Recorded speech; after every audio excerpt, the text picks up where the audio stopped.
Olá, minhas queridas, tudo bem com vocês? Eu sou a pastora Luciana Diane e no vídeo de hoje eu vou falar a respeito de lares doentes produzem filhos doentes.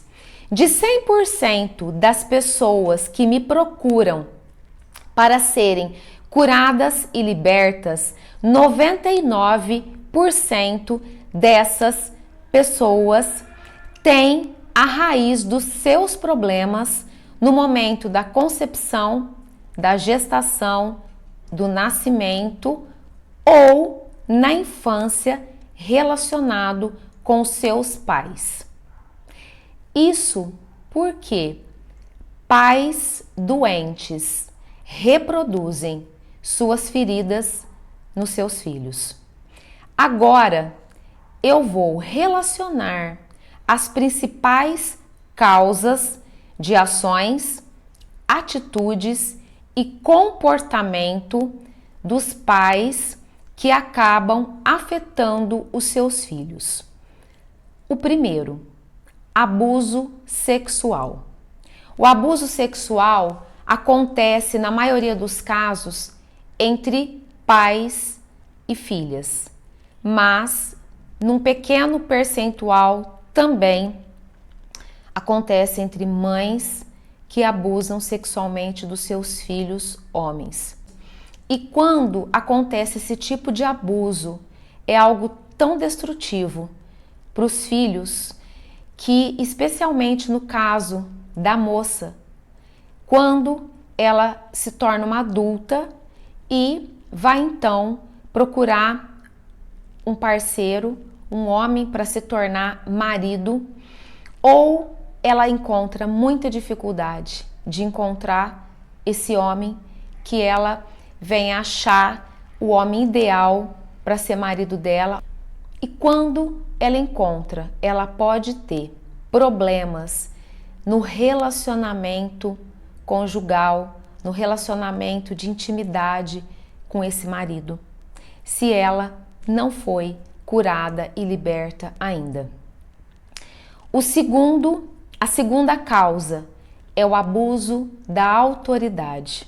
Você já ouviu falar de crianças que, quando o pai ou a mãe chega perto para disciplinar ou para chamar atenção, que essas crianças fazem xixi na roupa de tanto medo, de tanto pavor que tem dos seus pais, porque ou apanharam tanto ou sempre foram acostumados a ouvir não, ou sempre foram muito reprimidos, que aquela figura do pai e da mãe é algo que causa medo e causa pavor. Isso é um abuso de autoridade. O terceiro é a rejeição. A rejeição, ela pode acontecer quando essa criança está no ventre, de repente foi uma gravidez indesejada, ou de repente os pais já tiveram muitos filhos e não tinham pretensão de ter mais um filho e a esposa engravida, ou desejam muito um filho, mas já tiveram 3 meninas e sonham em ter um menino e preferem o sexo, né? A esposa fica grávida, há uma preferência de sexo, isso também é um tipo de rejeição. Ou mães que preferem filhos, têm 5 filhos, mas a preferência é o mais velho ou é o caçula. Esses são alguns exemplos de rejeição. O quarto é o abandono. Nós temos 2 formas de abandono. O abandono daquelas mães ou dos pais que decidem doar a criança, não querem criar aquela criança. Então, a hora que nasce a criança, eles doam para adoção, ou por conta de trabalharem muito, pela preocupação de suprir as necessidades financeiras, mas acaba negligenciando o papel de pais, o papel de dar carinho, de dar amor, de dar afeto, e essas crianças ficam passando de mão em mão, fica sendo cuidada por avós, por tias, por babás. Isso também é uma forma de abandono. O quinto, adultério. Quando o pai, a mãe ou os dois cometem esse pecado e os filhos tomam conhecimento disso, isso é algo também que provoca muitas consequências na vida desses filhos, porque o filho, ele ama tanto o pai quanto a mãe, e quando ele vê um dos dois ou os dois sofrerem, existe uma tendência dele querer ajudar, e muitas vezes pode acontecer de haver troca de papéis, ou seja, os filhos passam a ser pais e vice-versa. Os pais passam a fazer o papel de filhos. E isso traz também um peso muito grande, traz também desequilíbrio emocional, porque o filho não tem maturidade para se tornar pais de seus pais. O sexto, brigas e discussões. Expor esse contexto para os filhos não é nem um pouco saudável, porque isso passa uma imagem e Satanás trabalha na mente desses filhos que assistem brigas e discussões, mesmo que sejam verbais. Satanás trabalha na mente dessas crianças que se tornarão adultos que o casamento não é bom, que o casamento não é uma receita de felicidade. E isso faz com que esses filhos, quando se tornem adultos, possa criar um bloqueio em relação ao casamento. Sétima causa, agressões físicas. Cenas desse tipo, onde os filhos presenciam agressão física com pais, é algo muito destrutivo, porque muitas vezes os seus filhos acabam entrando no meio dessas brigas, dessas discussões envolvendo agressões físicas, para que eles não se machuquem ou de repente até não venham se matar.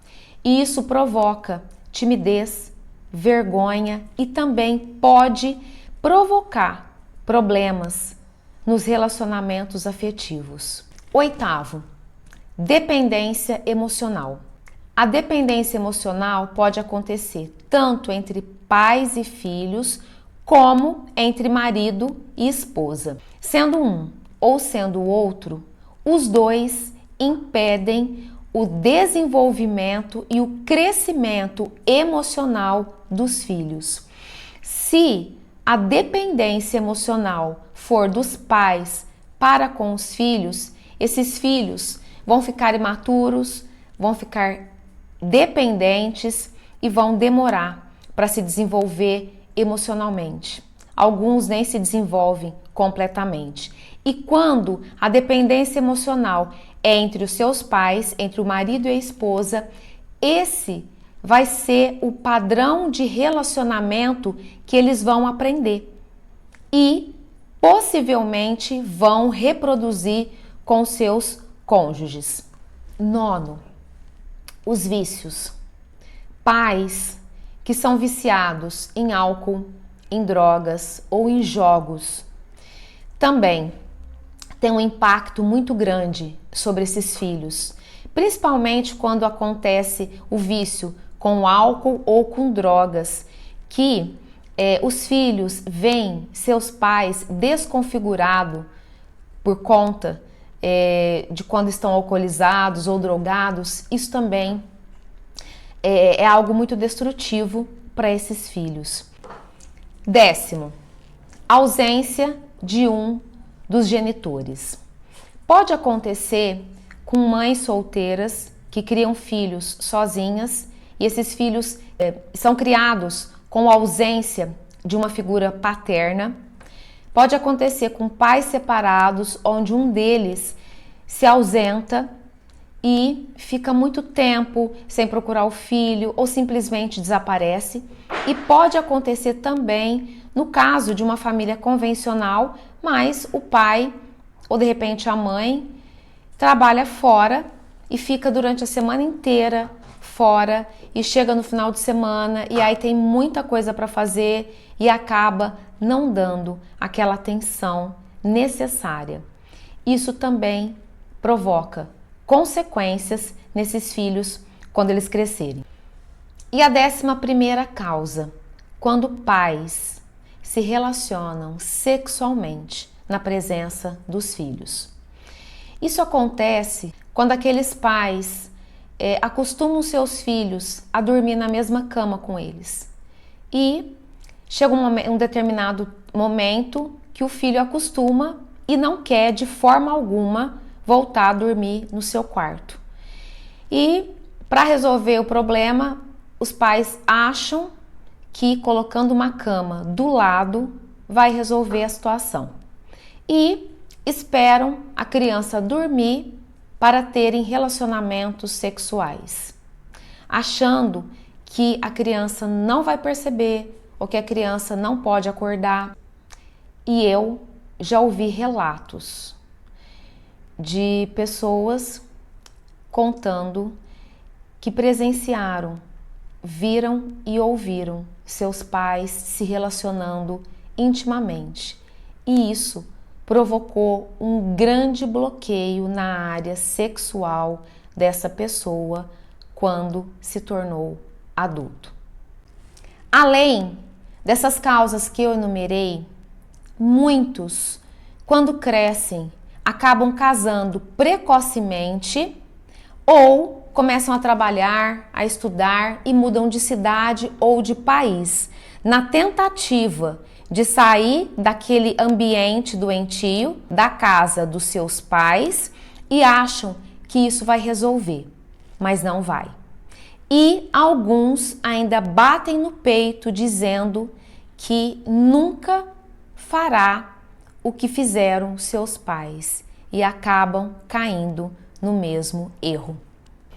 Agora eu vou listar as principais consequências para esses filhos. Primeiro, dificuldade nos relacionamentos amorosos e afetivos. Isso é muito comum de acontecer.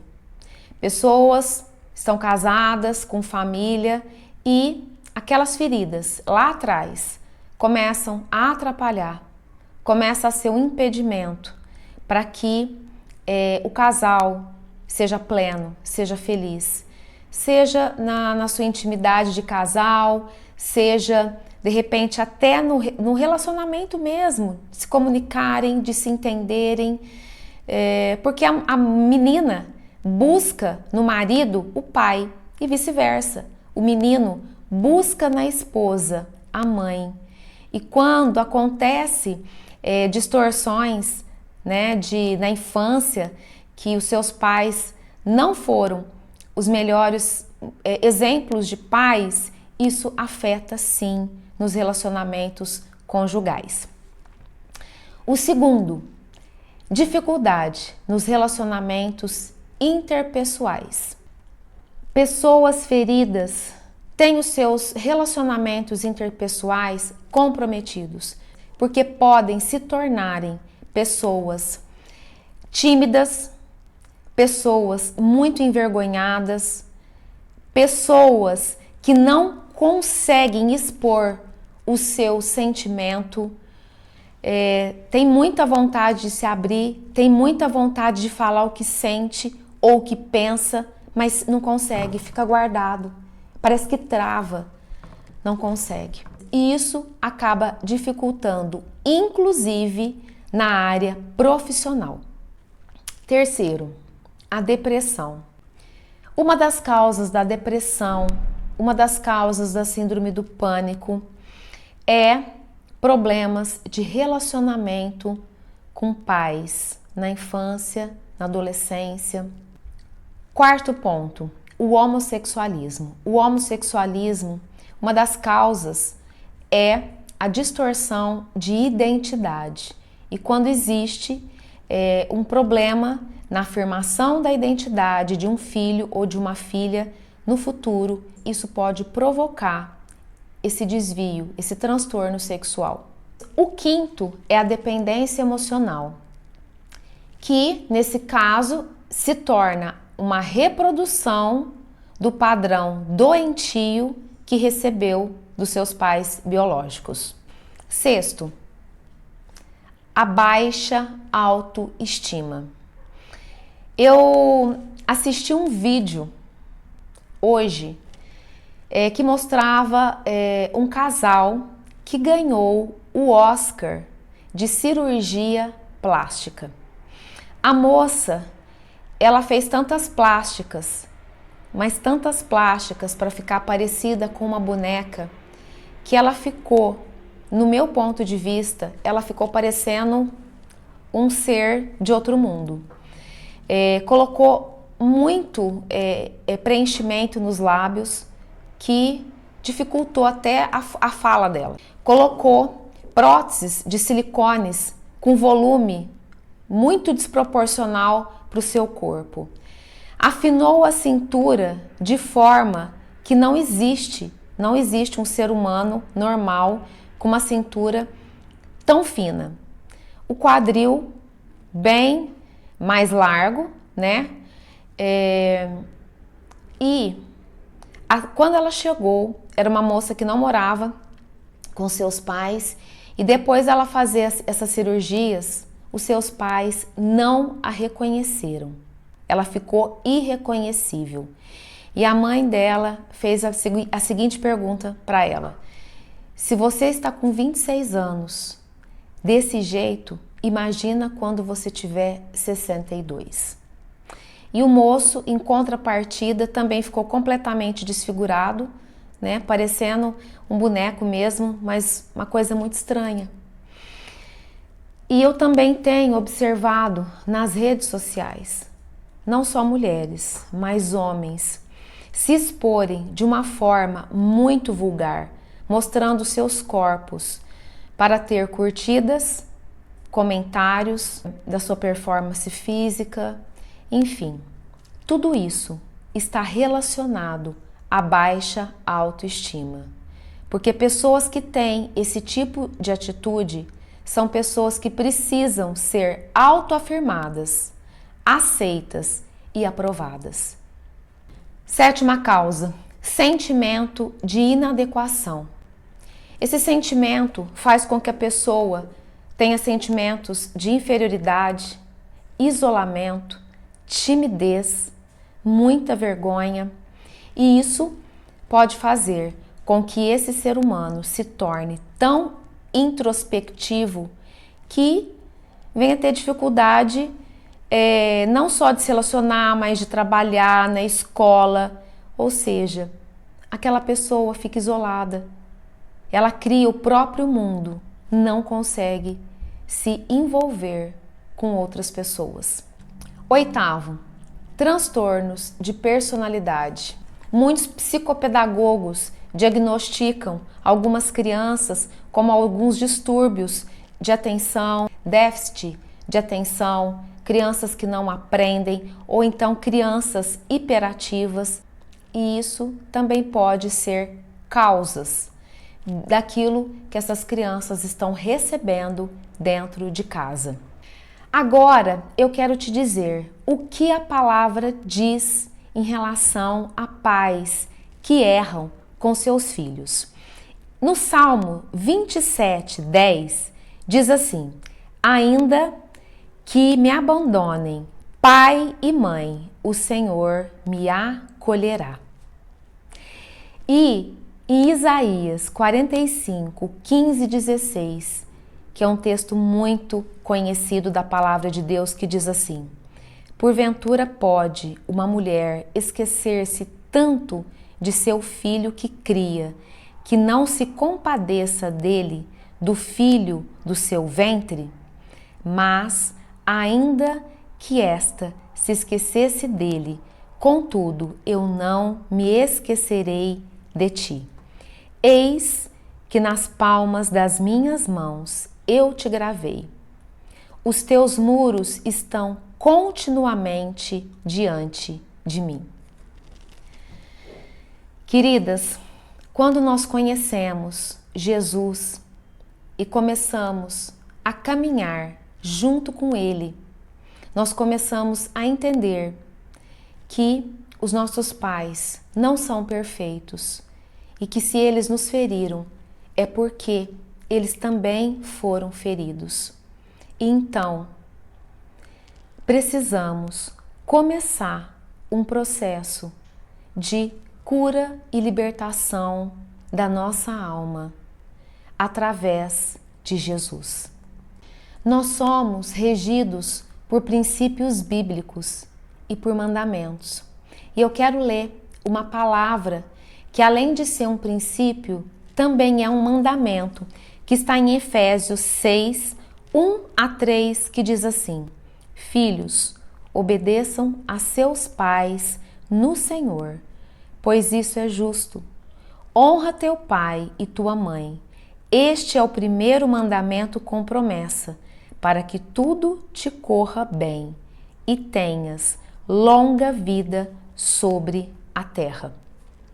Existem, especialmente na nossa geração, muitos filhos morrendo cedo, ou seja, morrendo antes dos seus pais, alterando essa cronologia que Deus nos criou, né? Porque Deus nos criou para que nós morrêssemos depois dos nossos pais. Mas está acontecendo uma inversão tão grande de valores na nossa geração que nós temos visto muitas pessoas, muitos jovens, morrerem assassinadas ou se suicidarem ou morrerem de overdose e de acidentes automobilísticos e com outras causas que têm tirado, que têm ceifado a vida desses jovens.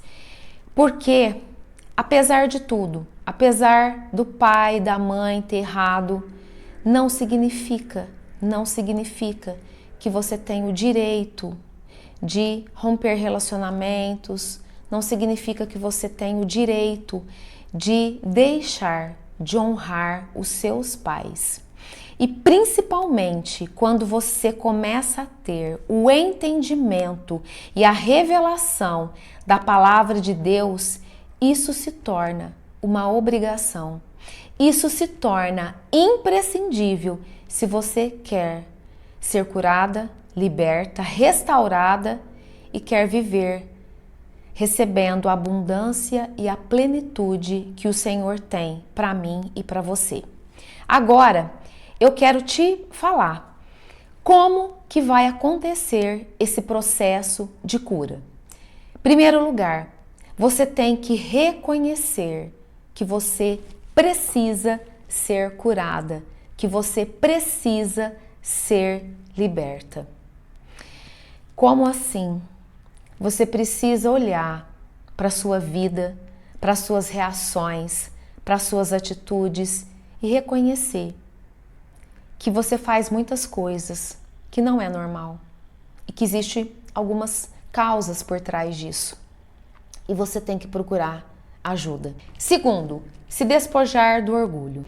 Aqueles que foram feridos se tornam orgulhosos porque se tornam muito independentes, se tornam muito autossuficientes, de repente cria uma redoma ao redor de si, ou com complexo de inferioridade, ou de superioridade, ou de rebelião, e por trás de tudo isso existe uma raiz de orgulho. Então, abra mão do orgulho. Terceiro, se abrir para ser curado, abrir o coração para que haja cura. Abrir o coração é algo que não é fácil, porque você vai ter que se desnudar, você vai ter que se abrir, você vai ter que falar, contar coisas que muitas vezes foi vergonha para você, situações que muitas vezes você teve medo, muitas vezes você de repente se acovardou, enfim, não importa. Mas abrir o coração é não se preocupar com a reputação e nem com aquilo que o outro vai achar ou pensar. Quarto, estar disposto a perdoar. Não existe cura, libertação e restauração sem que haja liberação de perdão e também arrependimento pelos seus pecados. Por quê? Com certeza, aquele que é ferido acaba ferindo. Então precisamos liberar o perdão para aqueles que nos feriram, mas também nos arrepender e confessar o pecado dos nossos erros pessoais. E quinto e último, que é, depois que você liberou o perdão, você se reconciliar com os seus pais e restaurar o relacionamento quebrado. E eu posso te garantir, minha querida, que assim que você fizer cumprir tudo isso que eu te ensinei, que a sua vida não vai ser somente curada e liberta, mas que vai haver restituição de tudo aquilo que você perdeu. Espero que vocês tenham sido muito abençoadas com essa palavra. Que Deus te abençoe.